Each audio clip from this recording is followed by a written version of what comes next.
다 함께 사도신경하심으로 2023년 8월 28일 월요일 온라인 아침 기도회 하나님께 올려드리겠습니다. 전능하사 천지를 만드신 하나님 아버지를 내가 믿사오며 그 외아들 우리 주 예수 그리스도를 믿사오니 이는 성령으로 잉태하사 동정녀 마리아에게 나시고 본디오 빌라도에게 고난을 받으사 십자가에 못 박혀 죽으시고 장사한 지 사흘 만에 죽은 자 가운데서 다시 살아나시며 하늘에 오르사 전능하신 하나님 우편에 앉아 계시다가 저리로서 산자와 죽은 자를 심판하러 오시리라. 성령을 믿사오며 거룩한 공회와 성도가 저로 교통하는 것과 죄를 사하여 주시는 것과 몸이 다시 사는 것과 영원히 사는 것을 믿사옵나이다. 아멘. 찬송가 423장 찬송하시겠습니다.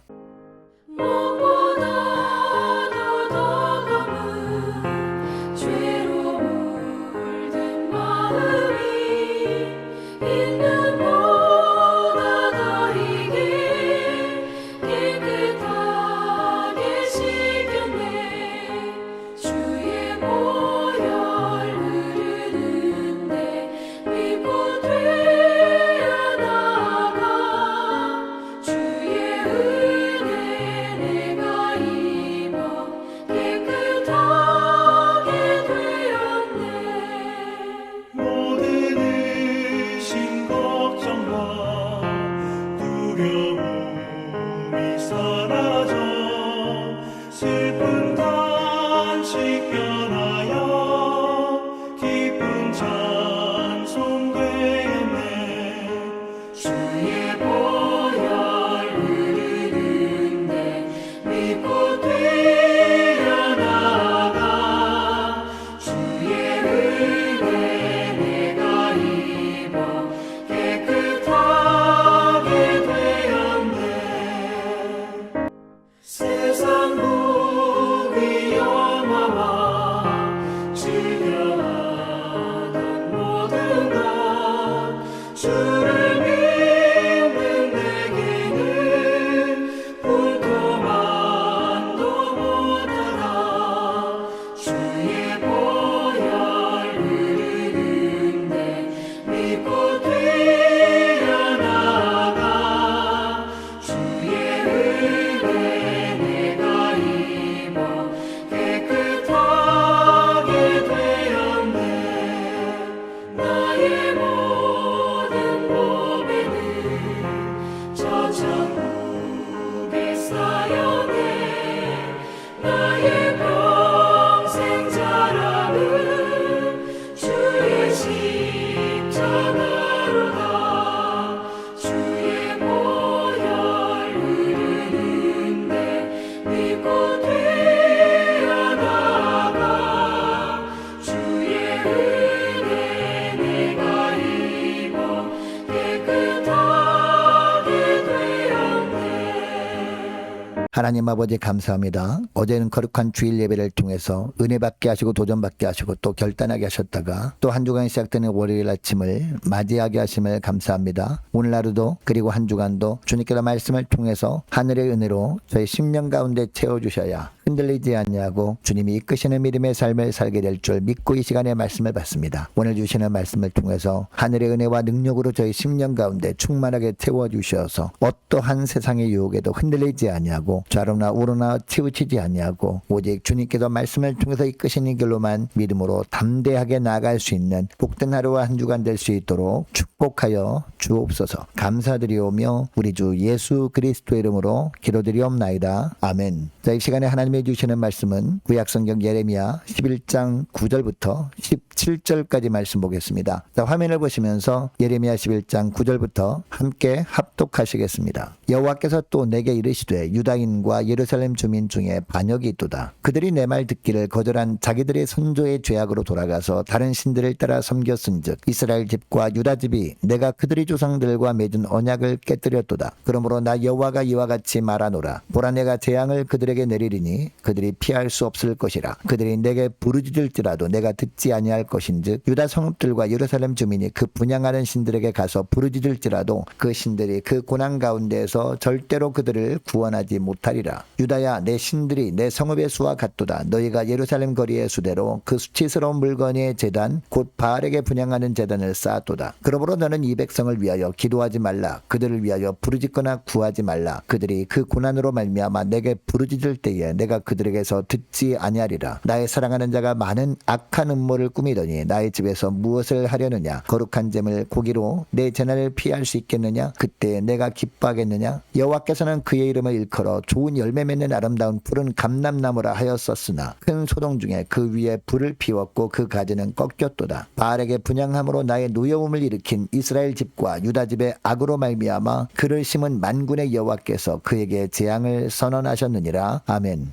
여러분, 이 땅에 사는 모든 사람에게는 각자 있어야 할 자리가 있습니다. 어느 공동체건 자기가 있어야 할 자리를 잘 지킬 때 건강한 공동체가 되는 거죠. 반면에 자기 위치를 망각하고 다른 사람이 자리를 탐하게 되면 그때부터 문제가 생기는 겁니다. 하나님과의 관계에서도 동일합니다. 하나님과 하나님의 자녀들인 우리와의 관계에서도 가장 중요한 것은요, 우리가 있어야 할 자리가 어디인지를 알고 그 자리를 벗어나지 않는 겁니다. 그런데 우리가 이것을 잊어버리고 우리가 있어야 할 자리를 벗어날 때 하나님과의 관계에서 문제가 생기게 되고 그 대가는 우리가 지불해야 하는 겁니다. 여러분, 하나님의 백성이라고 하면서 하나님의 백성의 자리를 벗어나는 것을 하나님은 어떻게 보실까요? 9절에 보면 반역하는 것으로 보신다라고 하십니다. 그러면 하나님의 백성이 하나님과의 관계 속에서 자리를 지키는 것은 어떤 것을 의미할까요? 하나님의 말씀을 잘 듣는 겁니다. 이것을 위해서 하나님께서 세우신 제도가 바로 제사제도였습니다. 그래서 구약 성경에 보면 이스라엘 백성들은 절기 때마다 그리고 필요할 때마다 하나님 앞에 나아가 제사를 드리면서 제사장을 통해서 선포되는 하나님의 말씀을 들었던 겁니다. 그런데 10절 상반절 말씀해 보니까 내 말 듣기를 거절했다라고 하고 있습니다. 물론 이 구절에서 하나님의 말씀을 듣기를 거절한 사람들은요, 오늘 본문에서 언급하고 있는 남유다 백성들의 조상들입니다. 그런데 남유다 사람들이 이처럼 하나님의 말씀을 듣기를 거절한 그들의 조상들의 죄악으로 돌아갔다라는 겁니다. 조상들이 하나님의 말씀을 거절함으로 말미암아 어떤 대가를 치르는지를 남유다 백성들은 익히 들어서 알고 있었습니다. 그렇다면 그들은 하나님을 반역한 조상들을 본받지는 말아야 했습니다. 그런데 이상하게도 유다 백성들은 조상들이 하나님의 말씀을 거절했던 모습을 그대로 본받았다라는 겁니다. 여러분, 그러면 하나님의 말씀 듣기를 거절했다는 것은 어떤 의미일까요? 하나님의 말씀을 아예 듣지 않은 것일까요? 하나님의 말씀을 듣기는 했지만 들은 하나님의 말씀대로 순종하며 사는 것을 삶의 최고 우선순위에 두지 않았다라는 겁니다. 다른 표현으로 하면 하나님의 말씀을 듣고 순종해야 할 자신들의 자리를 떠나 자기들 생각대로 살아간 겁니다. 이렇게 살다 보니까 이 땅의 모든 것들, 즉 하나님의 주신 것들을 자신들의 유익만을 위해서 사용하기 시작합니다. 심지어 형상을 만들지 말라는 십계명을 어기기까지 한 겁니다. 이렇게 하다 보니까 하나님마저 자신들의 유익을 위한 존재로 전락시켜버린 겁니다. 10절 중반절 말씀 보면 다른 신들을 따라 섬겼는데 우상 숭배를 해도 보통 심각하게 한 것이 아니었습니다. 13절 말씀해 보니까요, 유다야, 내 신들이 내 성읍의 수와 같도다 라고까지 합니다. 무슨 이야기냐? 각 동네마다 우상을 세우고 숭배했다는 겁니다. 그리고 중반절부터 보니까 예루살렘 거리의 수대로 그 수치스러운 물건의 제단 곧 바알에게 분향하는 제단을 쌓았도다라고 합니다. 여러분, 제단은 하나님 앞에서 하나님께 제사를 드리기 위해 쌓는 것입니다. 그런데 유다 백성들이 바알 우상에게 분향하는 제단을 쌓았다라고 하고 있습니다. 그것도 예루살렘 거리마다 제단을 만들어 세웠다는 겁니다.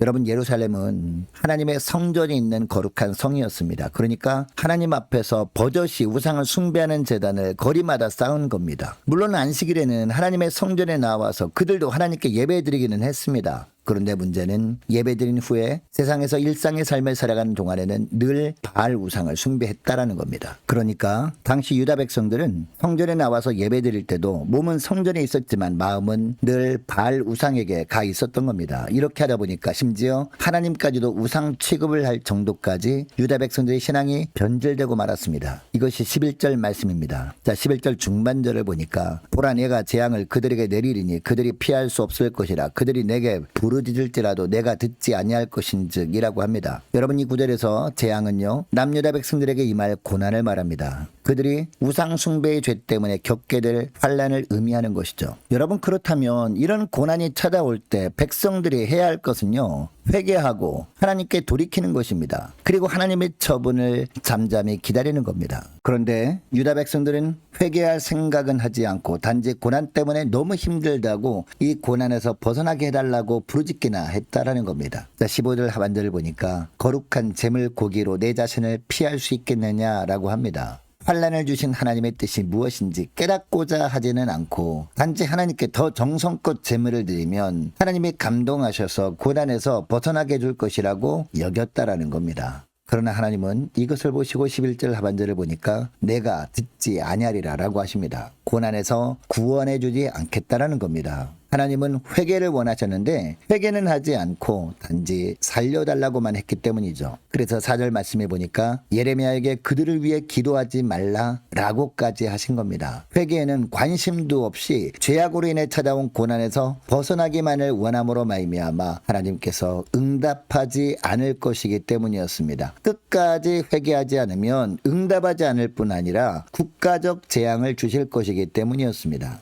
여러분, 오늘날도 마찬가지입니다. 물론 하나님께서는요, 우리를 사랑하십니다. 그래서 늘 우리를 지키시길 원하십니다. 우리를 생명의 길로 인도하시길 원하십니다. 우리가 하나님의 인도하심에 순종할 때 하나님에게 있는 모든 것을 풍성하게 누리며 살게 하십니다. 그러나 우리도 이런 하나님에 대하여 반역하고 하나님의 말씀을 듣기를 싫어하면 어떻게 될까요? 하나님께서 우리를 회개로 이끄시기 위한 고난을 주실 때 회개할 생각은 하지 못하고 단지 고난에서 벗어나기만을 원하게 된다라는 겁니다. 심지어 하나님께 무엇을 더 드리면 하나님이 감동하셔서 실현해서 건져주시지 않을까 기대하게 된다라는 겁니다. 우리도. 즉 하나님의 마음은 알 생각도 하지 않고 내 뜻만 계속 고집하게 된다라는 겁니다. 여러분, 그러므로 우리가 신앙생활을 하면서 가장 중요한 것이 무엇입니까? 하나님을 반역하지 않는 겁니다. 즉 하나님의 말씀하실 때 우리의 모든 마음을 하나님께로 두고 말씀을 잘 듣는 겁니다. 그리고 그 말씀을 통해서 하나님의 뜻만을 찾고 그 하나님의 뜻대로 순종하고 살아가는 것입니다.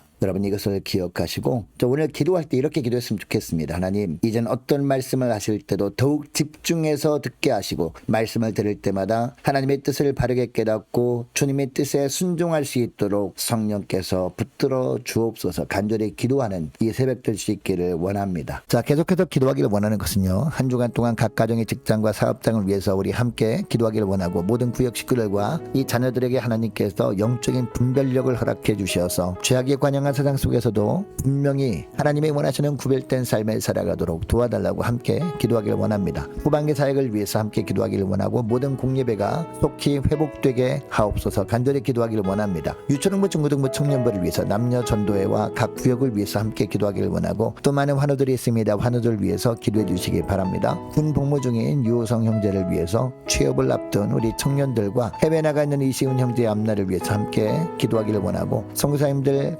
가정들을 위해서 나라와 민족을 위해서 우리 교회의 앞날을 위해서 저와 여러분이 가지고 나온 기도 제목을 놓고 우리 함께 기도하기를 원합니다. 기도하겠습니다.